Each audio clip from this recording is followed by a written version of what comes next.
Good afternoon and welcome to our webinar series, FA/FSA Changes That Will Impact Your Clients. We have some upcoming chapter events as follows. We've got a webinar series, FPA Member Title Protection Town Hall on September 12th from 4 to 5 p.m. and our quarterly meeting, Enhance Investment Portfolio Returns, and a networking happy hour on October 19th from 4:30 to 7. Please check our website for details and register now. We are joined today by Heidi King, heading up Education and Partnerships with College Inside Track, and Sonia Buckmeyer, who is going to be moderating today's discussion. Please submit your questions to Heidi at any time throughout the webinar via the Q&A feature within the Zoom controls at the bottom of your screen. And with that, I'll turn it over to Heidi to begin. Awesome. Thank you so much, Kathy. I appreciate the opportunity to talk to your group in Georgia today. We're going to be featuring some of the major college planning changes that are happening in my world, and my world is late-stage college planning.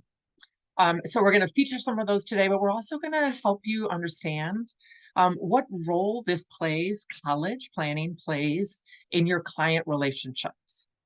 The idea is to help you do that value add around college planning, and specifically around late stage college planning, which happens within that high school time frame. So I am so happy to be here. I'm part of the education team at College Inside Track, but I am also joined by a moderator, Sonia, today. Typically, we have questions throughout. So go ahead, anytime you have a question, type that into the chat feature, and then Sonia is going to hold those for me because I'll be stopping several times. But feel free to put them in when you can, and then we'll address them partway through, and then for sure at the end. Today, we're going to talk about, and I'm going to teach you about some of the major changes that are going on in my world. And also we'll talk about how to leverage myself, but also college planning in general as a resource, right? I'd love to be the resource for all things college related. So we're going to talk about that, how that works at the end, but I want to talk to you about and educating about some of the changes that are happening. College planning is really more than 529. You guys do a great job with that as advisors, but there is a multi-generational approach that happens for late stage college planning as well. It's really an opportunity for advisors to provide extra value in those client relationships. It's a critical time frame for families that you are working with. I've got 2 kids in college right now. I know how important college is to families.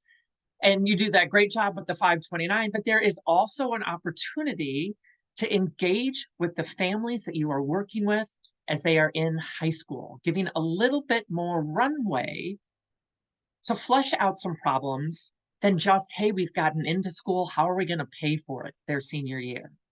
And college is a big event for your families and your clients. And I know you think about retirement that way, but this is going to be a major milestone where you can connect to the family about college planning. Let's talk a little bit about the challenges that families are facing when they're applying to school these days. And I think one way that we can show that is talk about really how much college is costing families.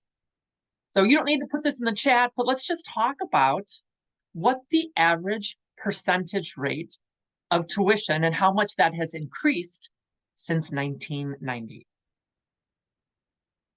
Well, that average tuition has increased about 213%, right?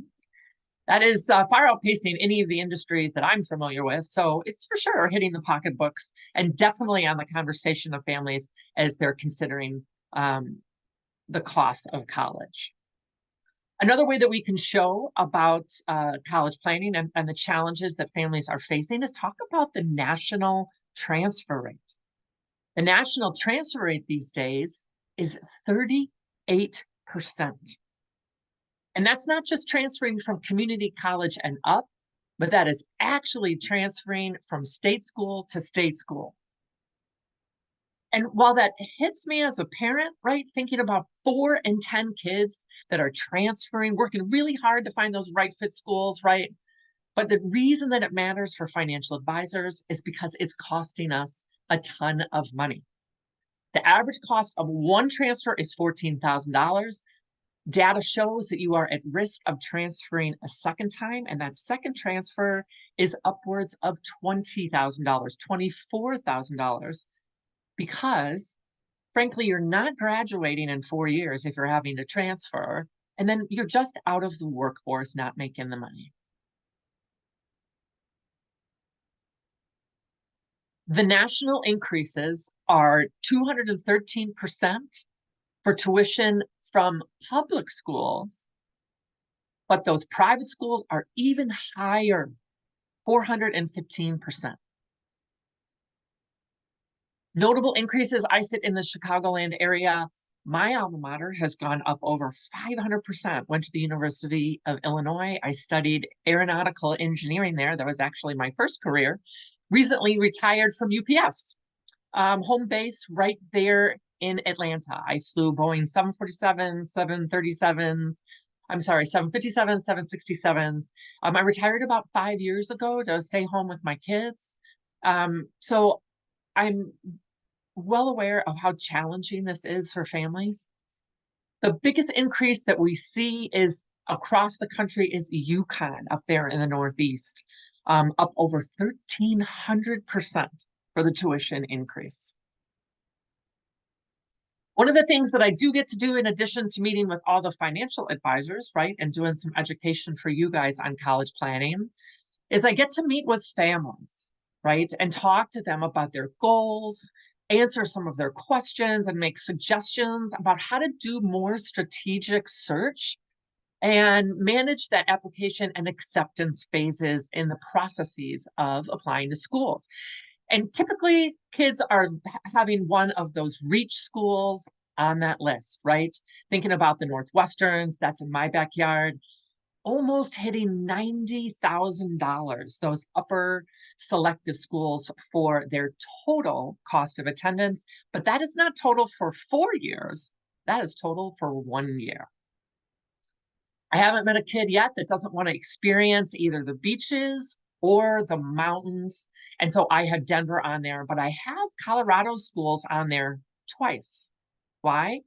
It's because not every school ends up being as gifty as others, right? So the UC Boulder, University of Colorado Boulder, up there at $58,000. One might think that that would be less expensive just by my list than the University of Denver. But that is in fact not true at all. Schools are flexibly priced, some are inflexibly priced. So want to really kind of train you guys to think a little bit more differently about how to find schools and how to consider schools as great options, because University of Denver on average gives financial merit awards of over $30,000. That's actually their average award. So the higher those GPAs are, or the more interesting the student is who's applying, right?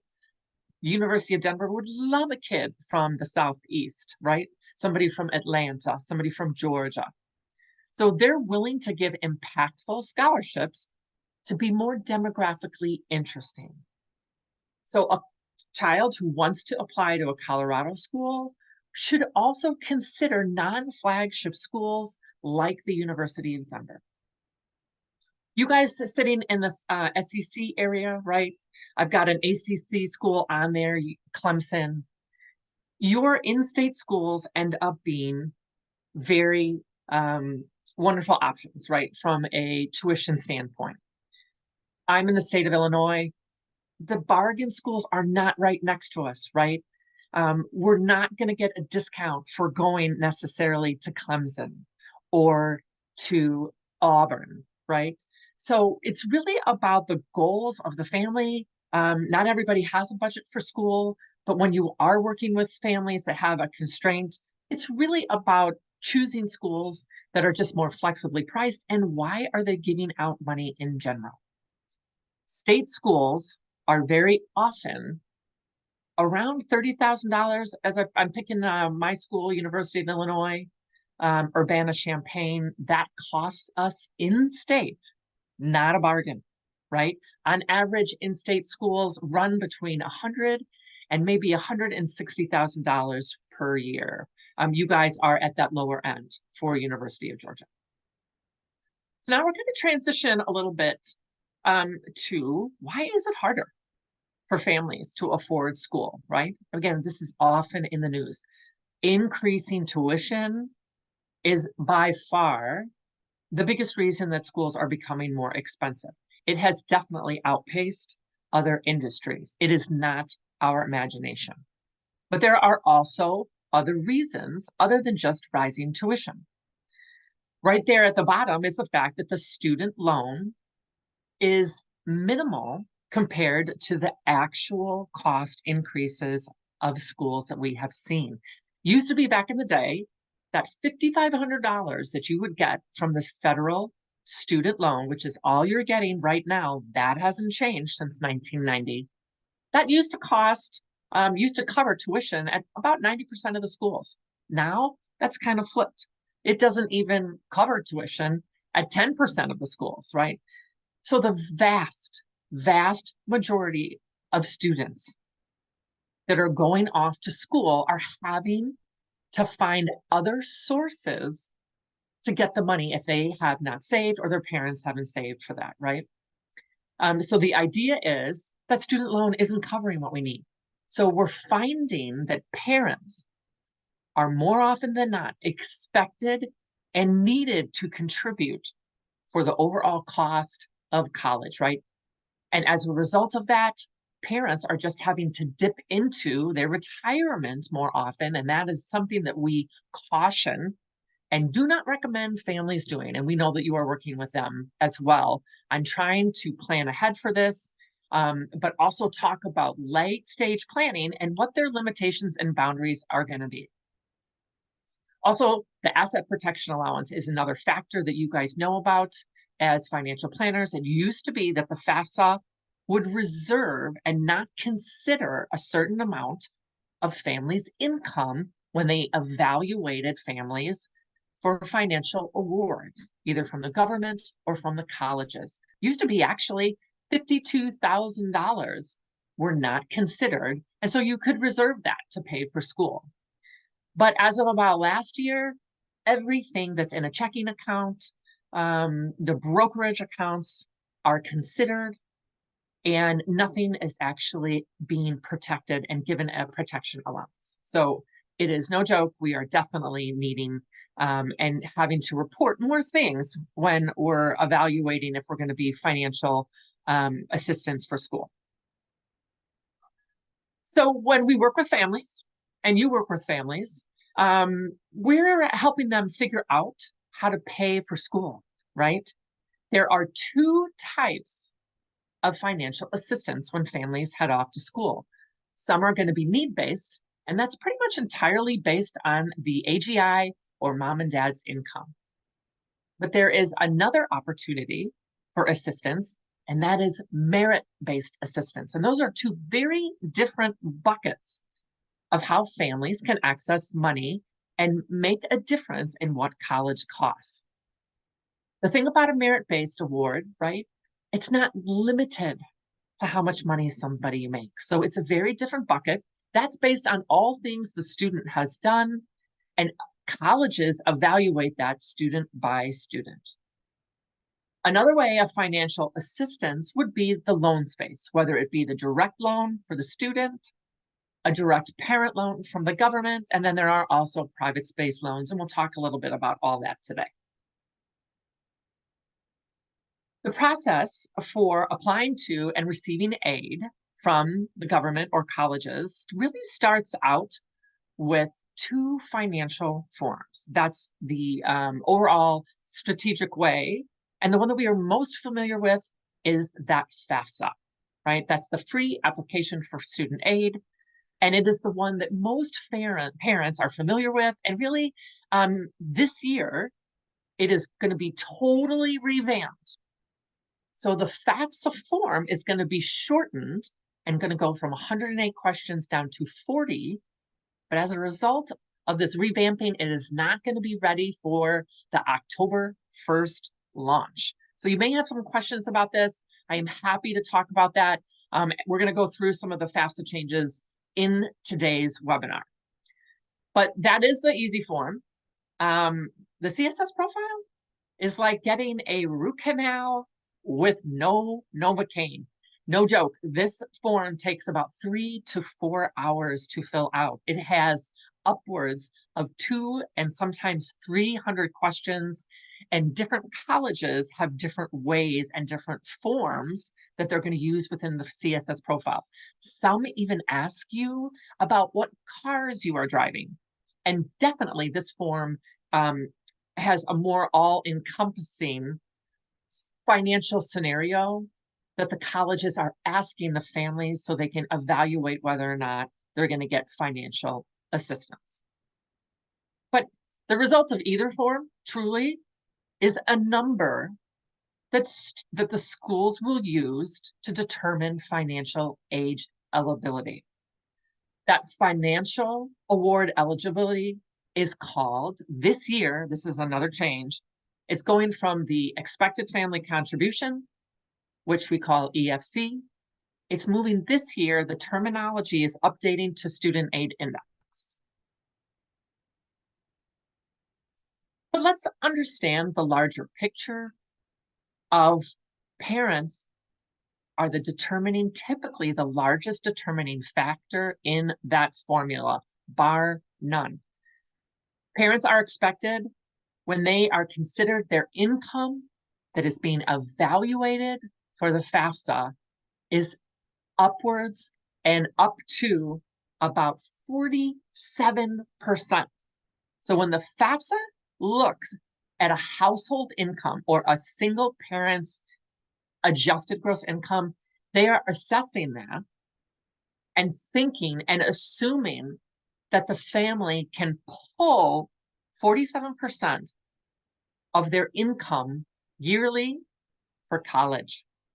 That's just for one kid, right? Imagine if you have 2 or multiple kids in school.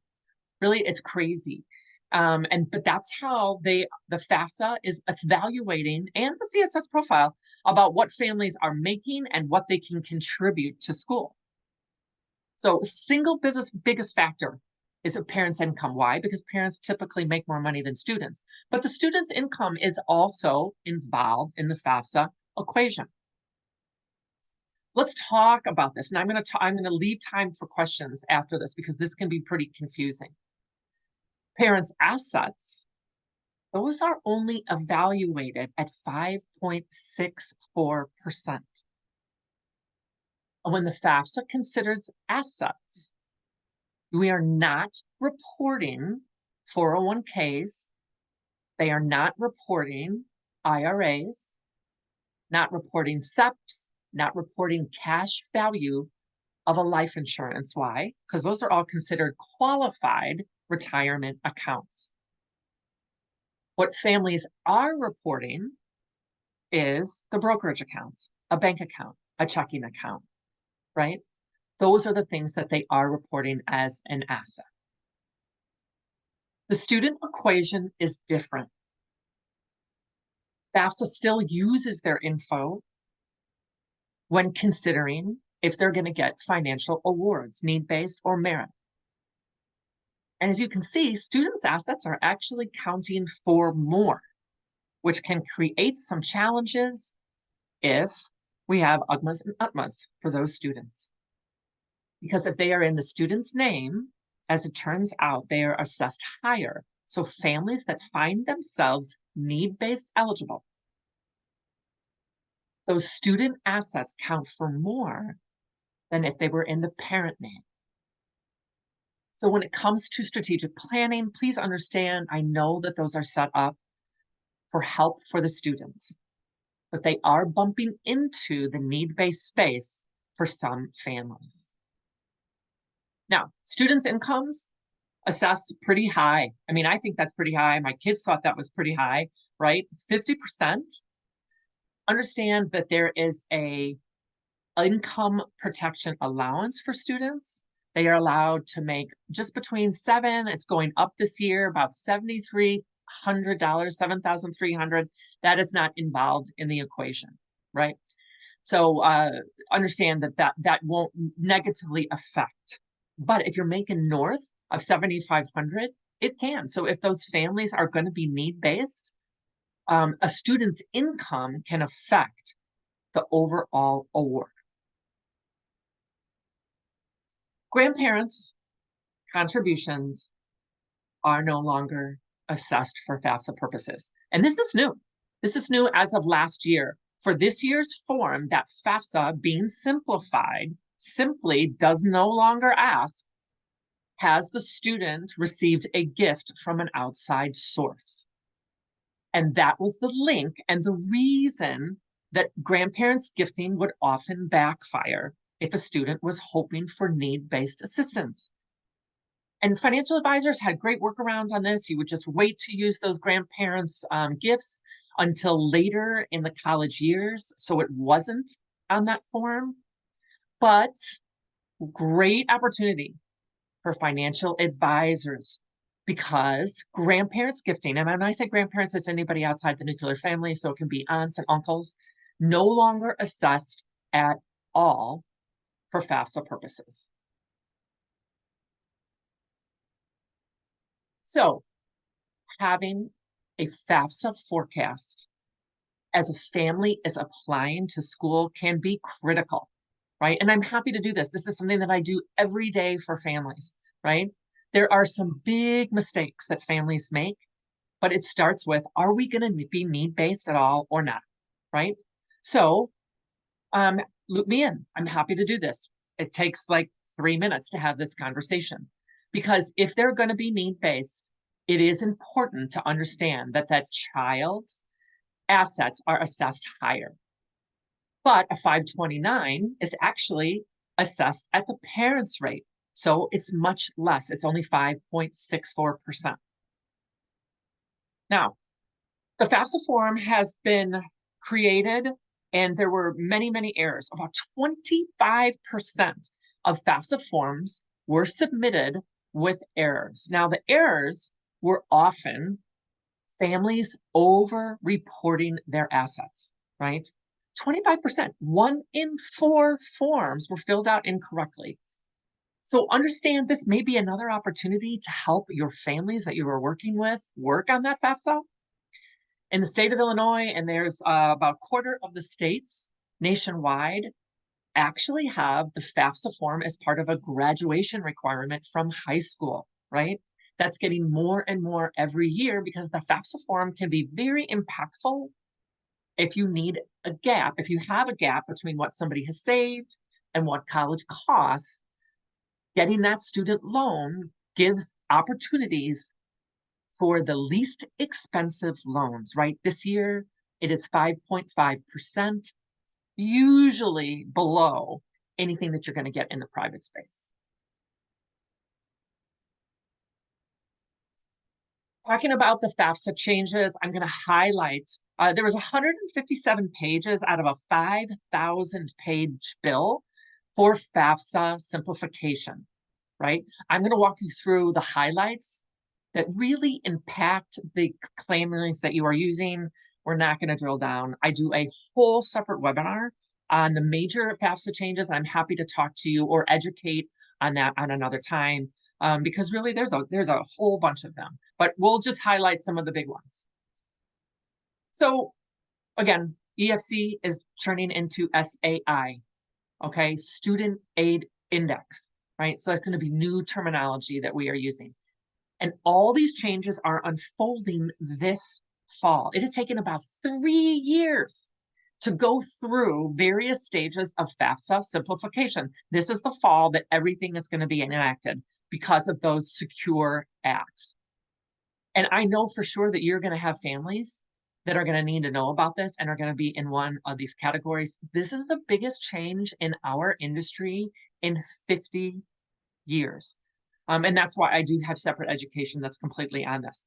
The biggest one by far is going to be that our families that have multiple kids in school at the same time. So if you think about twins, stair-step kids, Sometimes families even have 3 in at the same time. It used to be that we got to share, we got a multi-child discount for going to school. That is eliminated as of this year's FAFSA.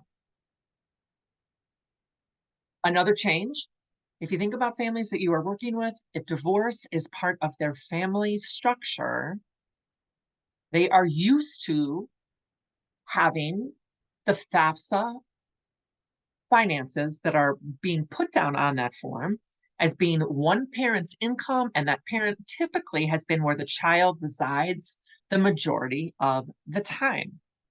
This year, that's changing. Instead of having the flexibility, it's going to move to the parent that is providing more material support. So if you think about that, that's a pretty big change. Often financial advisors have questions about this, right? This is part of a very opaque change. They have not drilled down on this very much.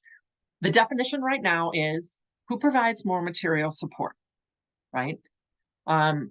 So you're gonna have questions with families that are gonna this popping up for them this fall. More material support is to be determined from a meaning and intent, right? It's right now just simple. Are you giving more money to one spouse or the next? And the parent that is having to do most of the support is the income that is being used now on the FAFSA form. So that's the parent that should be filling it out, right? Because they don't want every spouse to see their income. So it could change who's filling out the FAFSA altogether. And then here's the other thing, that is not just parent income, that is household income. So if that parent is remarried, it appears that it's going to have to require a spousal income as well if that parent is remarried. More lurking changes. You guys work with a lot of people that have small businesses. It used to be that if you had a small business, you did not have to report assets if you were 100 employees or less. We do not know why, but they have left that specification off of this year's FAFSA. It is to be determined if they are going to put that back in.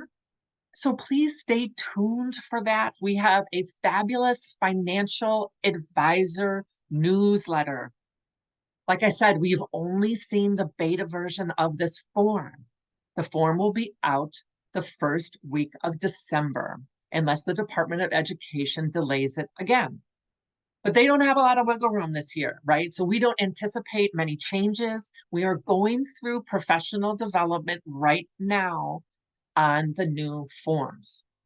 Small businesses are now going to have to report, probably for this year at least, the assets, right? It used to be that they didn't. So if you have a nail shop or a small parts store, you're going to have to report all the little assets that you weren't necessarily having to do last year. Also, if you have a farm, again, I'm in Illinois, we work a lot of people in the Midwest, but even like California, some of the family vineyards, right? Because we do help nationwide. You're going to have to report those assets. One of the great changes, though, that's happening this year is that if grandparents are wanting to gift and participating in the cost of college, they are not going to have a negative impact for students. Now, how this plays out, it's not just grandparents, but if you imagine the clients that you are working with from a strategic approach, it may be that you are working with the parents, but not the grandparents. It may be that you are working with the grandparents, but not the kids. So offer a meeting to talk about generational wealth, gifting, and college planning, because this is one of the largest segments that we see growing for advisors in the college planning space. The idea that a grandparent can contribute and that student no longer has to report it as untaxed income the next year And remember, this is an aunt, an uncle, a godparent. So that's pretty important and impactful and gives you the opportunities to really grow your business around the major milestone event of kids heading off to college. Sonia, do we have any questions? It might be a good time to stop here right at the college planning after the FAFSA. Thank you, Heidi. Regarding the Fafsa changes, those are coming out later this year. Is that correct? Yep, that's correct. It's been in the process. This is the year that all the changes are coming out. It just won't be October 1st. It's going to be that first week of November, and they haven't even committed to a date yet. They just say the first week of December. Okay, and the CSS profile, could you just talk a little bit about that particular form, and has that changed this year as well? Good question. The CSS profile is the College Scholarship Services. It is typically used by highly selective schools. About 300 schools use the CSS profile. Emory would be one, Duke would be another, Stanford, any of the Ivies, U Chicago, Notre Dame. That is just a more layered form. Those schools are asking for far more financial details, and it is not an option to fill those out. They need you to fill those out in order to go to school to see if you're going to get any need-based or merit-based scholarships. Okay, so the CSS profile is not a optional form for some schools that you're applying to? Correct. It is not an optional form for some schools. And this year, it may be that more schools than average will require a non-FAFSA form just because this form is so late. I tend to think no, that the majority of schools will be just waiting when the FAFSA comes out, but this will delay financial award letters this year. It will delay that process. Okay, thank you. One last question that was related to that is if the FAFSA is coming out later this year, when are colleges expected to have that turned in by? Yes, so this will be a year where we'll have to just have flexibility. Colleges on average will just be delayed in getting financial award letters until you get the FAFSA in. So you're still going to get into the school with an acceptance. What will be delayed is the financial award letters.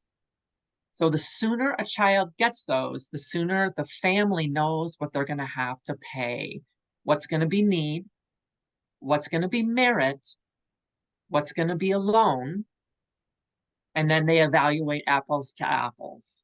So you've already have the taxes from 2022. That's the tax year. That's the form that you're going to be using. What's really, really delayed is the form in general. It should be a pretty quick process.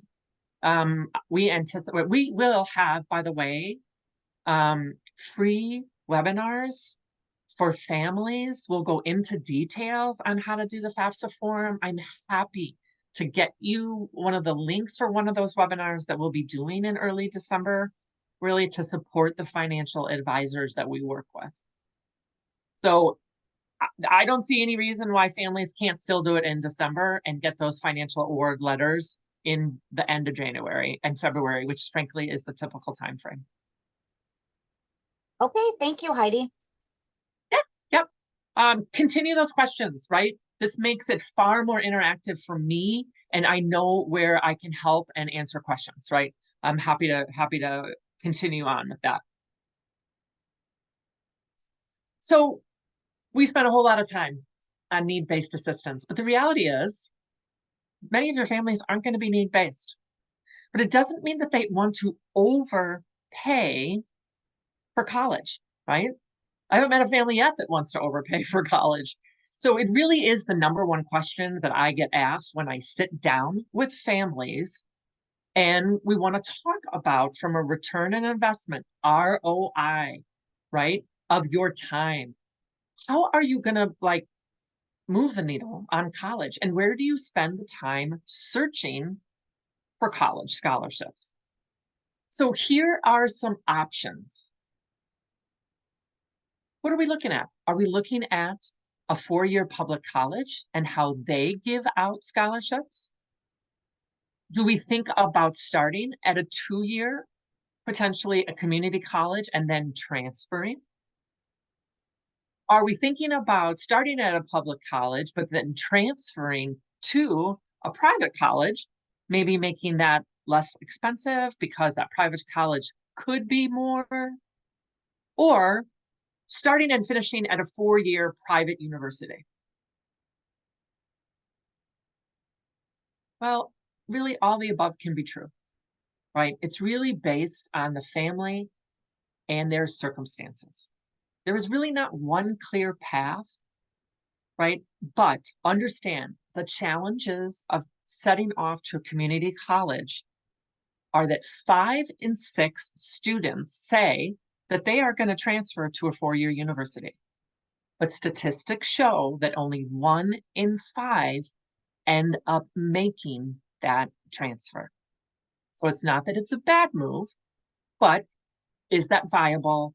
Because there is just a little bit of inertia that keeps them at the community college. When we're seeking schools, something is flexibly priced, like those private schools. I mentioned University of Denver. Dayton is another one where the cost of tuition looks really high from a sticker price. But because they are very, very gifty in their scholarships, it is often that they will wind up less expensive, especially if you have good grades.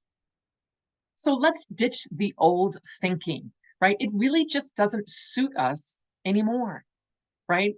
What we need to think about is not just in-state and out-of-state or private versus public flagship, right?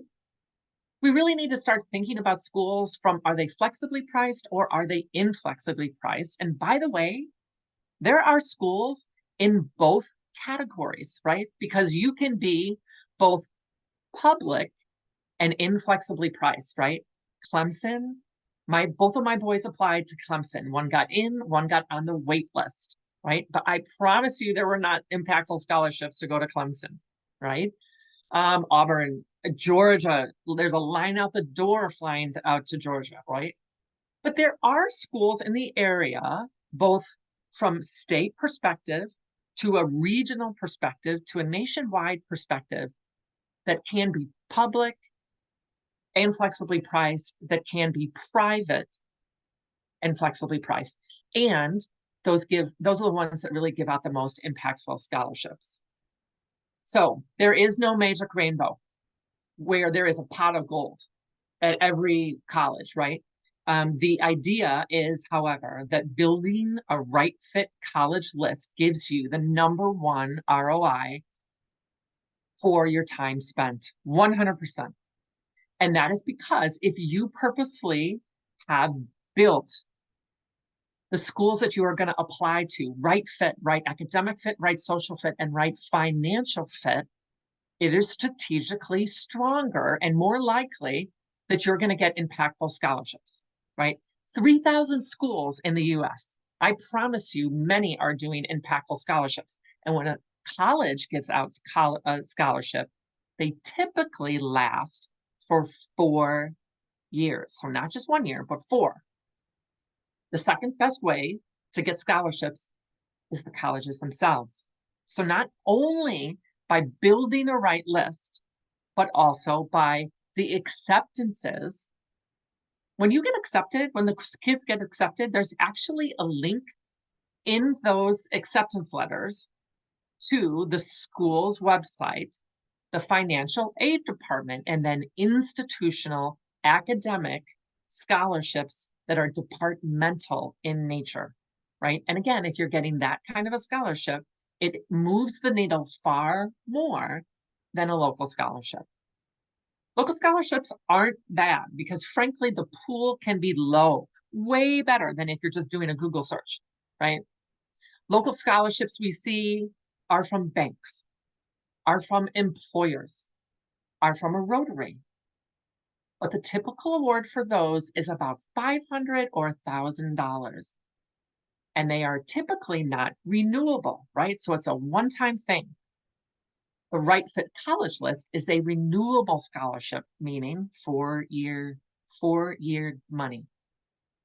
The one thing that we want you guys to understand, searching on the internet is not a good use of students or parents' time. You have to apply to between 50 and 80 random scholarships to get an average award of $500. So we tell our families that we work with, that is not the great strategy. A better strategy to get impactful scholarships is by specifically applying to schools that are going to be more flexibly priced and are just going to be better gifters. There is a difference in the financial award letters that you may be reviewing with your families. We certainly do. We worked with 250 students last year and helped them review the financial award letters for schools that they got into. Colleges do not make these standard, right? There is no apples to apples comparison that makes it easy.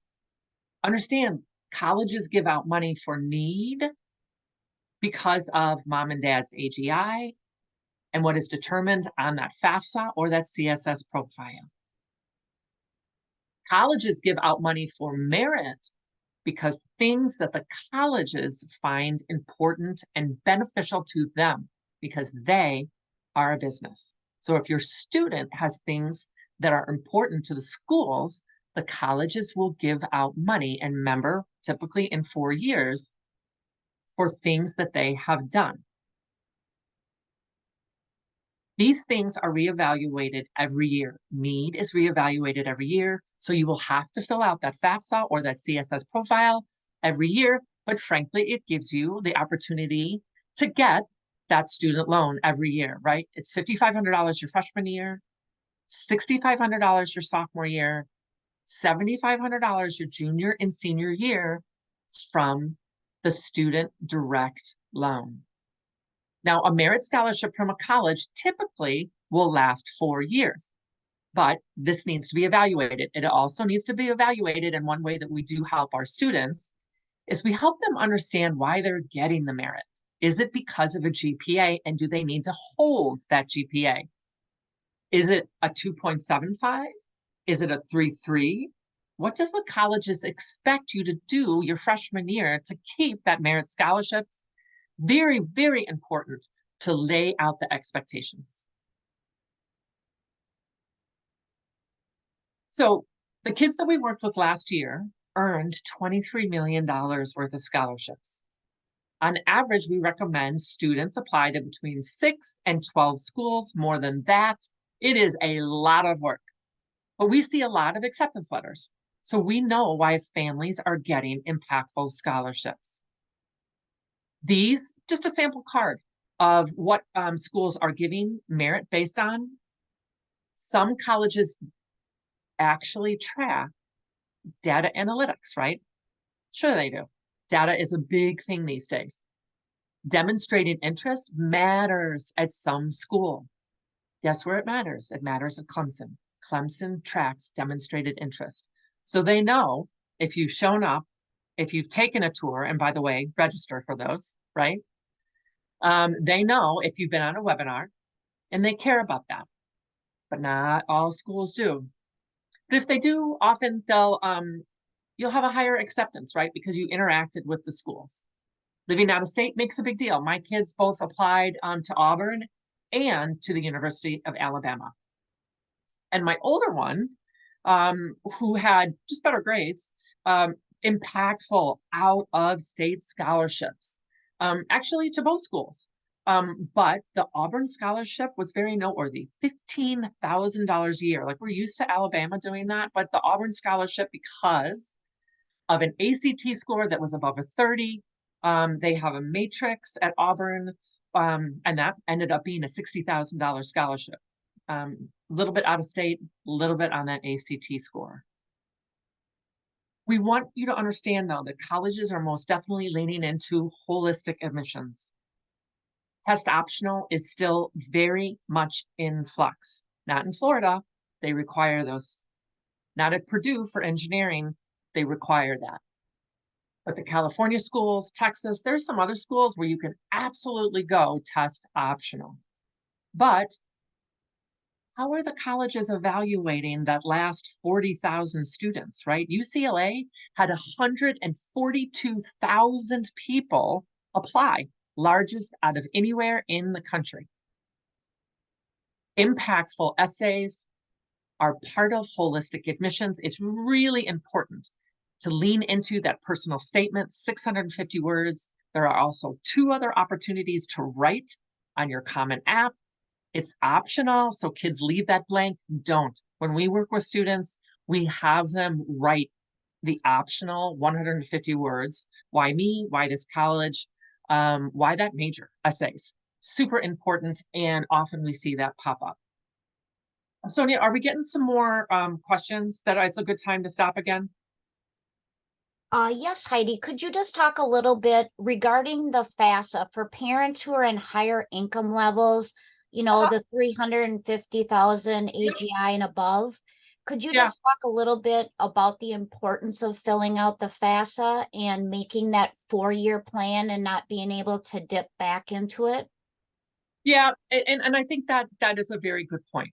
You're going to get some pushback from families that see themselves as higher net worth. But I promise you, we've done this for 17 years at College Inside Track. The idea is that you are planning for the worst case scenario. Filling out that FAFSA is just good strategy. It's good strategy as an applying senior because you could get merit money that you don't know about, and you get that just from filling out the FAFSA. So frankly, it's just good strategy. But I cannot even tell you the amount of people that have a change in circumstances. The economy is such that we are seeing some job loss.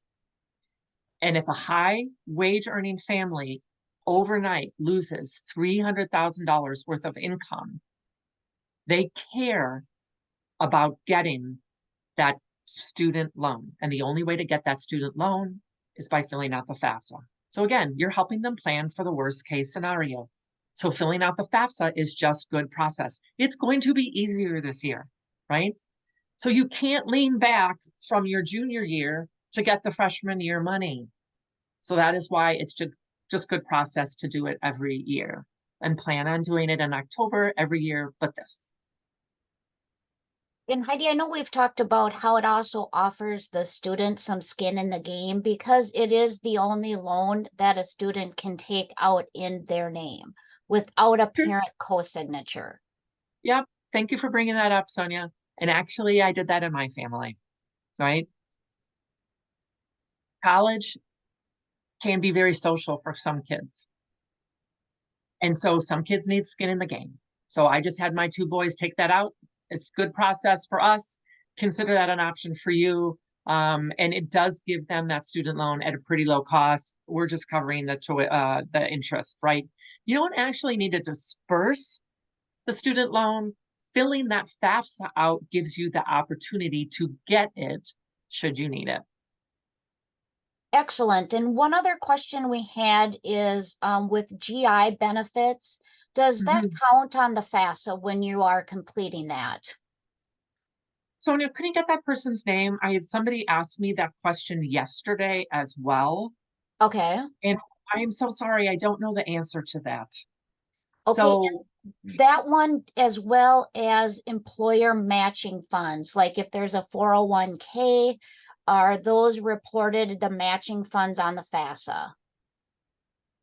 I would love to talk to you guys offline on those 2 things.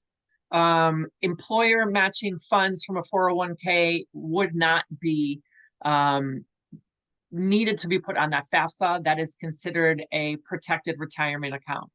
So that does not have to be included. So yeah, because I used to work for UPS. I didn't ever have to include those. It's a 401k. A 401k does not go on for your FAFSA as far as reportable brokerage account. Perfect. Okay, thank you. We're all caught up. Yeah, but that GI bill especially, please, I'll research that and get back to you. So we see some trends that are affecting and impacting the cost of college. Test optional landscape I mentioned.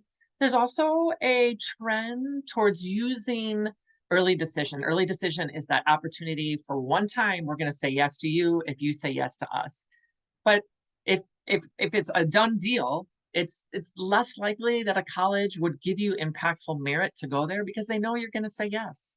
So some of the complexities are just changing and affecting admissions. We see this playing out, and for sure, schools that have sub 10, 15% in the application for admissions, those requirements for schools that are going to stand out, for kids that have to stand out to those schools, it's just getting more and more challenging for them. And they are just requiring to do far more than just have good grades these days. Because applications are up into the stratosphere because of test optional landscape, which came as a result of the pandemic. So it is, we are seeing major flagship schools, and Georgia is one of them. There is a line out the door for kids out of state to come into Georgia. Go Bulldogs, right? They want that SEC atmosphere. And as a result, it's just really hard for kids to get in.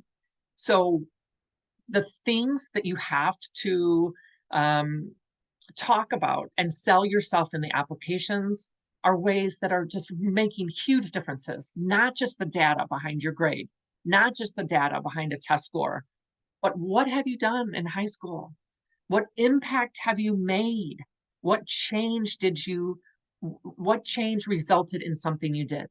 Opportunities on your Common App. So this is an opportunity. I want it to give the advisors some tips that you can take with and talk to your families, right? I'm happy to loop into these conversations. I know you don't always want to talk about the FAFSA, but I don't mind talking about it. I cannot stress this enough. Having these conversations earlier with a little bit more runway. So these students don't fall in love with schools that they can't get into or that parents don't want to pay for, right? Have that 4-year plan and a budget. It's okay to have guardrails. Discuss this. Discuss it early in high school, right? Those are great times to start the process of meeting with your families in that yearly review and say, do you have post-secondary goals? And if so, let's start to have those conversations. And then talk about skin in the game.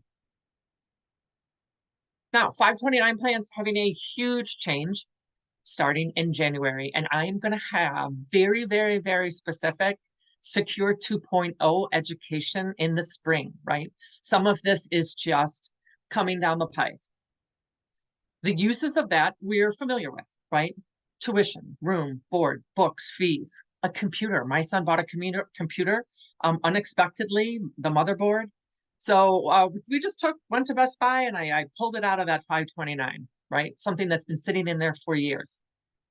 Understand that with that Secure Act, there's going to be some real flexibility, right? Those funds will not go unused. Opportunity again to talk about strategic use for your high net worth families and potentially kids that are going to go on to grad school and med school. In summary, there are some really big changes. And if you have clients that are in any of those categories that I mentioned, it could potentially make college more expensive. And this will require new planning strategies for them. So let me talk to you about where we fit in on all this. Because just like you would have somebody who is a go-to person for tax or a go-to person for insurance. We are the go-to people for college. Leveraging late-stage college planning to build your business is just smart. And there are a number of ways that you can leverage me to make that easier for you. I do compliance approved at many, many firms, client events, right? The right time to do this, junior and sophomore year, think about that, right? We have about 3 parent decks that are awesome. Conquering college planning, navigating strategic searches. Families love it, right? I speak for free on a webinar. But often I travel for this as well. I'm heading to the Mid-Atlantic state, to Richmond to do some for a group in November. But do recommend this a free family consultation. We do this as part of a layer for you, for your business. It's just an opportunity. It is the real home run to build into your practice. And it allows for one-on-one conversations about what families' questions do they have. I cover so much, right? But let's talk about individual questions that a family has. And I'm happy to kind of talk to them and answer their own questions. I had an advisor often reach out after these events on LinkedIn, right? I post a ton of information and articles that you can use and share on your LinkedIn profiles, specifically, financial strategies for college, paying for school, but also admissions things as well. We also have a great Facebook page. You can pull things off of our blog and reframe them if you would like and use them for your own content. So what do we do in that family consultation? It's a value add for your brand. It's a free advice for your clients. We answer their questions. And I will share great pacing for what to do and when for college search. And a little bit about who we are at College Inside Track, because I love my job. I get to work with the advisors, but we also have a team of 11 full-time consultants that work individually with families by helping them build that right fit list, right academic, right social and financial fit, and giving hands-on support throughout the application, the essay, and the financial aid processes. So I know we don't have that much time here at the end, but Sonia, do I have any questions here? Thank you, Heidi. Can you talk Yeah. a little bit about the flexibly priced and inflexibly priced schools and the merit aid? Does every college offer merit aid, and how do parents and students find out if a school does offer merit aid? Yep.